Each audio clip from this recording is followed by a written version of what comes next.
Sakra itu sejak dulunya dari awalnya ya, kepala desanya itu dipilih secara penunjukan oleh masyarakat adat, yang mana dulu kepala desa pertama namanya Laluka Tanah, yang cikal bakalnya sampai saat ini masih di sekitaran desa ini, yang merupakan kaum bangsawan. Sejak tahun 1935 barulah mulai pemilihan kepala desa secara dipilih oleh rakyat. Nah, sejak saat itulah kepala desa melalui pemilihan secara langsung ini berganti-ganti seperti itu. Dan sampai saat inilah masih kental dengan kepemimpinan di Sakra itu dari kalangan bangsawan yang masih kental, tetapi pernah ada juga dari non bangsawan yang jadi kepala desa. Kemudian masyarakatnya sebagian besar ya petani penggarap, bukan petani pemilik tapi penggarap. Kemudian sosial budaya yang berkembang di Sakra yang masih kental di sini adalah bagaimana melaksanakan acara perkawinan. Acara perkawinan ini yang diawali dengan kawin lari itu ada istilahnya sejati selabar dalam proses penyelesaiannya. Nah, disitulah pengantin pada saat melakukan nyongkolan itu membawa penganan atau kue dari pihak perempuan ke laki. Disitulah ada yang namanya temerodok itu. Ada temerodok, ada tekel namanya di situ. Itu yang menunjukkan harga dari seorang pengantin perempuan. Kemudian temerodok ini kalau dibilang jajanan khas ya bisa juga, karena produksinya hanya ada di sini. Tetapi kalau kita bilang gimana ya, ini menjadi jajanan turun-temurun, deskripsi tentang jajan temerodok itu merupakan hasil dari turun-temurun sejak dulu belum ada, belum kita temukan itu, karena sesepuh kita yang dulu membuat produksi temerodok ini sudah tidak ada ya. Jadi kesulitan kita untuk mencari deskripsi yang mendukung untuk menjadikan temerodok itu sebagai jajan khas Sakra gitu. Tetapi produknya pasti ada di Sakra. Kalaupun ada produk di luar, itu orang Sakra yang keluar ya. Karena di sini ada yang memproduksi temerodok itu dari cairan khusus yang dibuat dari kulit pisang kepal. Kalau jajanan yang khas untuk dipakai dalam proses ritual mungkin temerodok jarang lah ya. Pada saat proses adat atau ritual lainnya, yang paling mengemuka di situ adalah jajanan tekel namanya. Itu yang terbuat dari janur ya, yang berisi ketan ya, kemudian diikat oleh tali bambu, kemudian dikukus. Itu saja mungkin yang sering pada saat acara bebobos. Tekel harus ada, tapi temerodok bisa tidak ada. Tetapi temerodok ini sering disuguhkan pada saat acara-acara lainnya. Contohnya pada saat acara menerima tamu tamu kehormatan dari luar desa, ataupun ada acara-acara hajatan lainnya seperti kawinan, nyongkolan, baru disajikan temerodok ini. Perkembangan zaman, karena kami juga mengakomodir semua home industry yang memproduksi temerodok ini untuk membuat terobosan baru dari segi varian rasa, kemudian dari segi ukuran, kemasan, itu yang Mungkin ada yang perbedaannya yang lebih signifikan itu mengenai ada varian rasa, warna, dan ukuran. Kalau dulu temrodok yang dulu itu biasanya ukurannya ya besar. Sekarang ada yang memproduksi temrodok mini, ada yang memproduksi varian rasanya dengan warna yang berbeda. Mungkin itu perbedaannya. Kalau pembuatan dan bahan sama saja.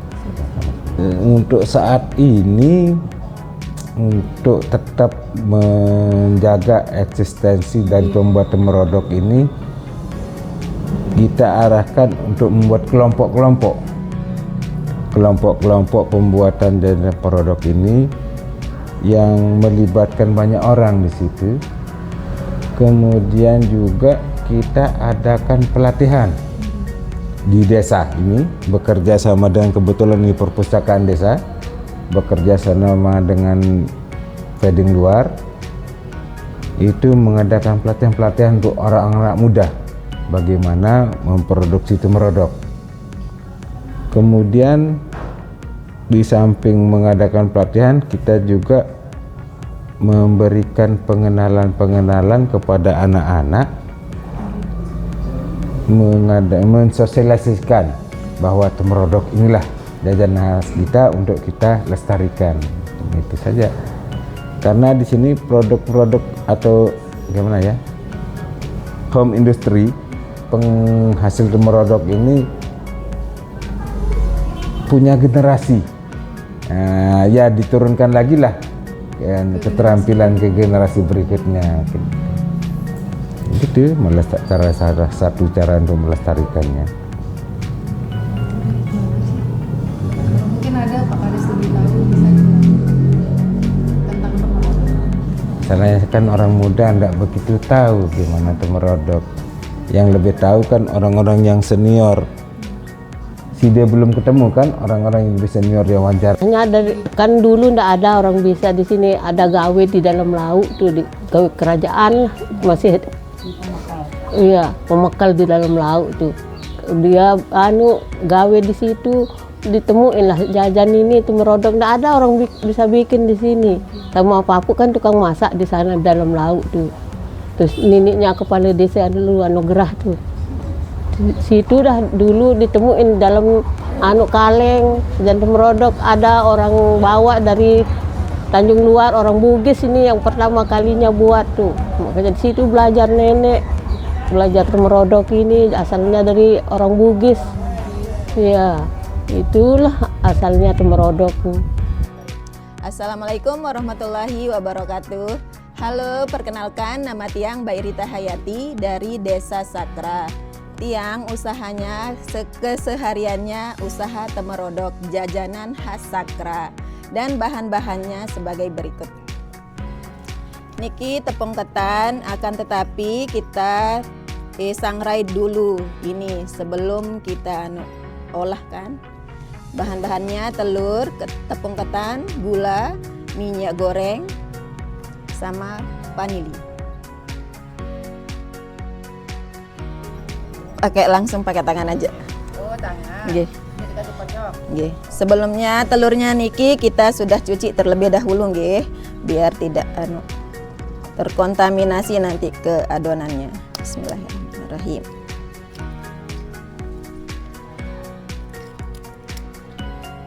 Untuk satu bungkus tepungnya niki biasanya telurnya sampai 7 atau 8, tergantung besar kecil telurnya.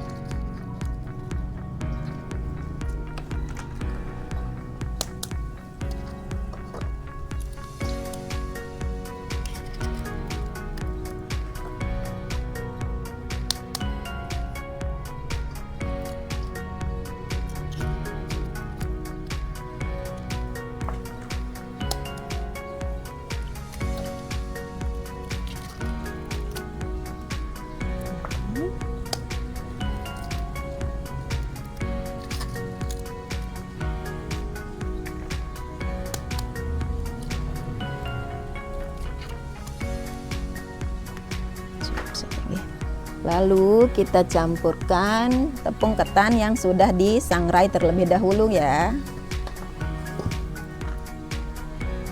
Jangan lupa cuci tangannya terlebih dahulu juga karena kita nggak bisa pakai sarung tangan pas ngadonnya. Kita aduk-aduk sampai bisa kita bulatkan nanti seperti kelereng.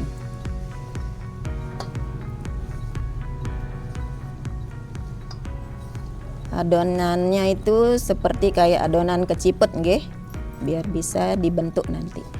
Jangan terlalu lembek, jangan terlalu keras.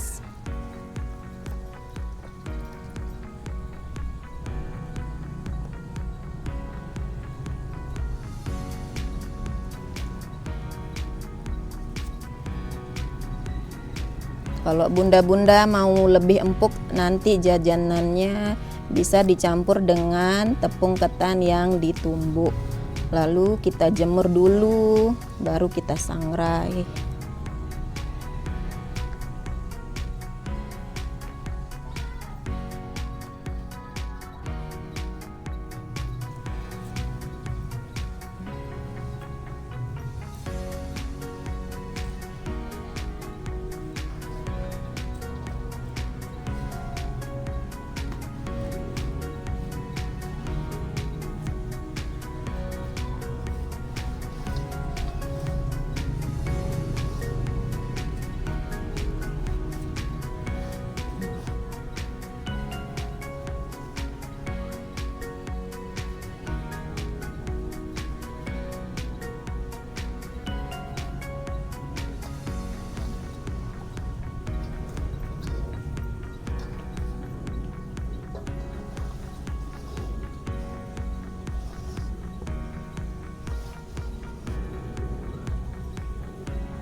Rapikan biar tidak ada yang mengeras nanti pas kita bentuknya.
Nah, seperti ini, Ge. Nanti kita bulat-bulatkan seperti ini.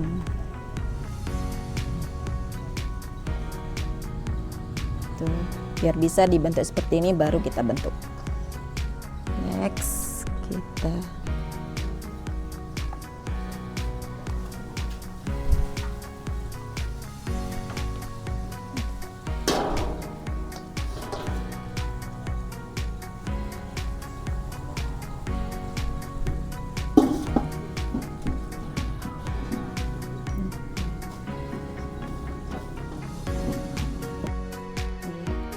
sebelum kita bentuk, mari kita siapkan minyaknya terlebih dahulu. Soalnya minyaknya ini nggak usah terlalu panas nanti pas kita menggorengnya, biar tidak rusak adonannya pas kita goreng.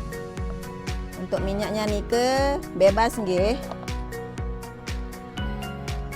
lebih banyak juga boleh, biar dia terapung nanti, lebih bagus dia ngembangnya.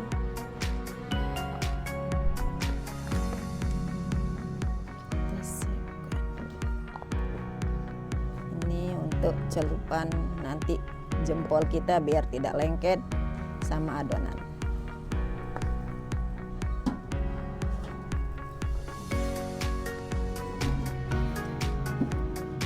Atau tiang buat dulu biar penuh dulu anunya di sini biar enggak.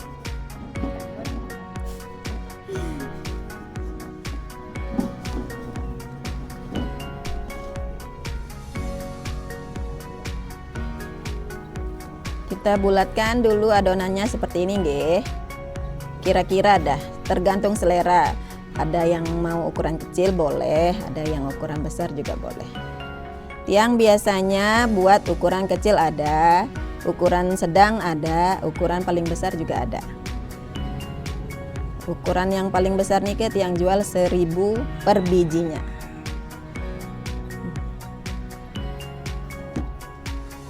Ukuran yang paling kecil tiang jual per kilo. Untuk per kilonya nih ke harganya Rp100.000.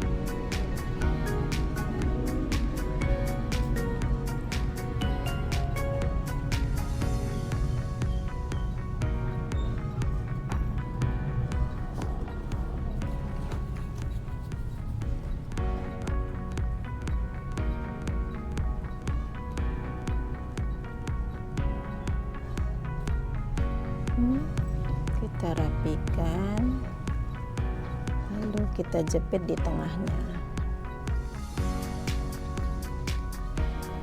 bulat-bulat seperti ini. Celupkan jempolnya, oles di telunjuk kiri, oles jempol kanan ke,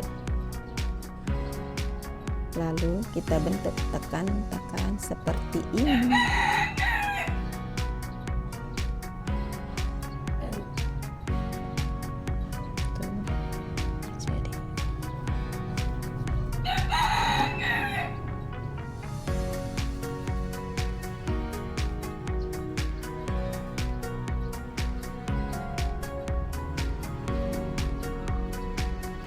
Kalau sudah penuh adonan yang sudah kita bentuk seperti ini, jangan lupa kita panaskan minyaknya terlebih dahulu tadi ya. Terus jangan terlalu panas. Seperti yang penting jangan terlalu panas biar nggak kebuka nanti pas di kita gorengnya. Kita coba deh. Nggak usah pakai api ya dulu pas kita cemplungin ke minyaknya. Biar dia mengembang nanti semua baru kita kasih api.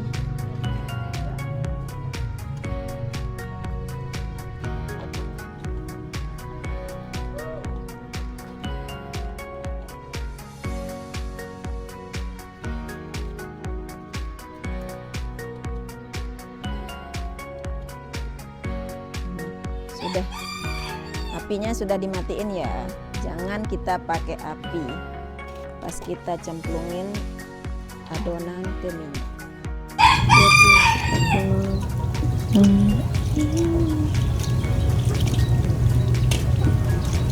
Nah, setelah terapung seperti ini baru kita hidupkan api kompornya ya. Jangan terlalu besar, jangan terlalu kecil apinya, biar hasilnya nanti ngembang.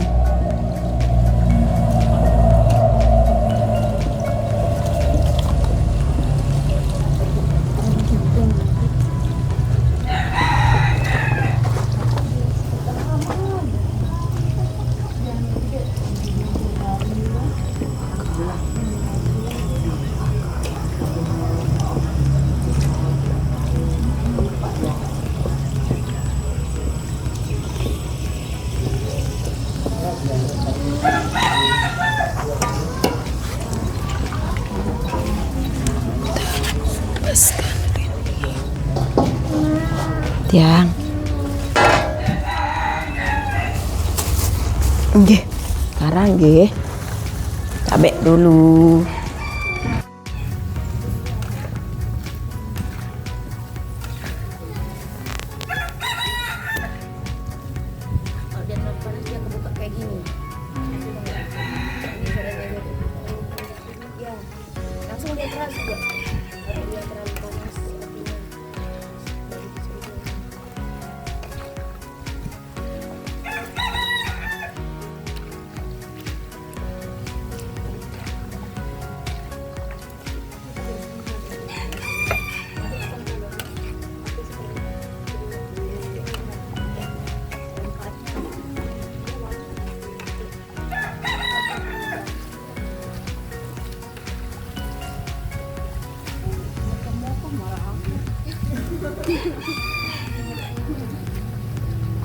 Tidak kita pakai pengembang apa-apa.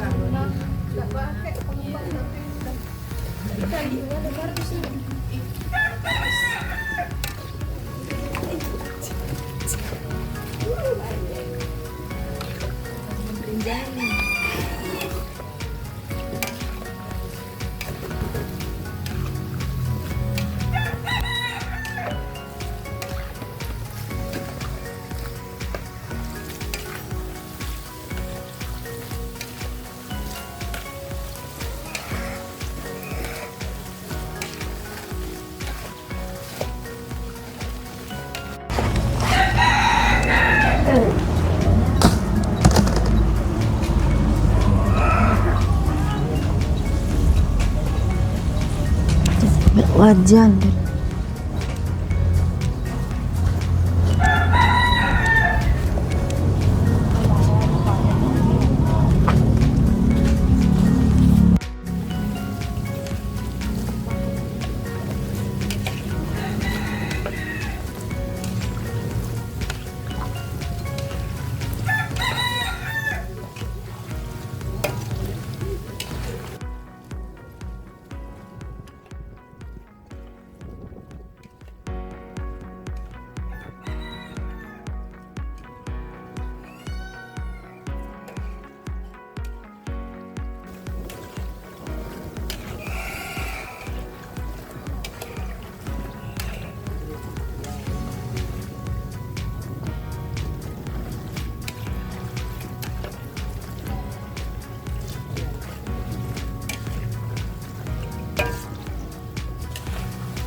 Untuk proses karamelnya, kita kasih air dulu 1 gelas untuk 1/4 gula. Ini gulanya kita taruhkan 1/4 ya.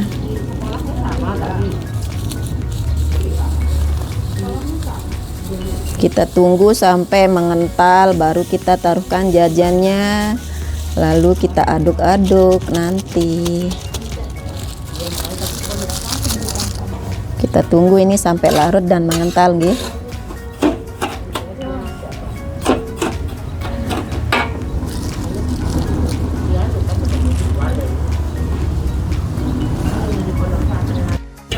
Setelah agak mengental gulanya, lalu kita taruhkan sedikit vanili ya, biar agak harum sedikit.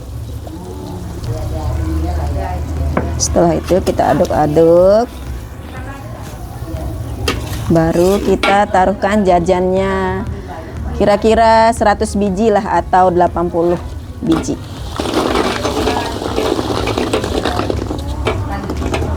Lalu kita aduk sampai gulanya mengering.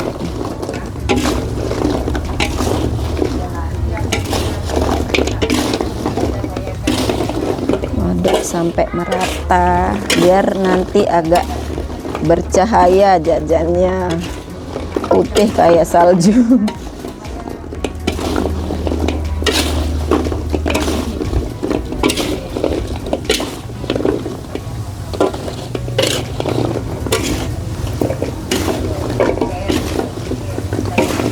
Setelah agak rata, lalu kita matikan api kompornya biar tidak gosong gulanya.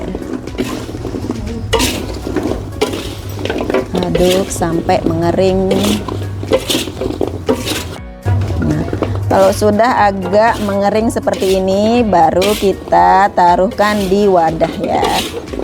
Setelah agak kering nanti baru kita kemas. Selamat mencoba. Kalau sudah kering, jajannya akan seperti ini. Dia akan memutih seperti salju.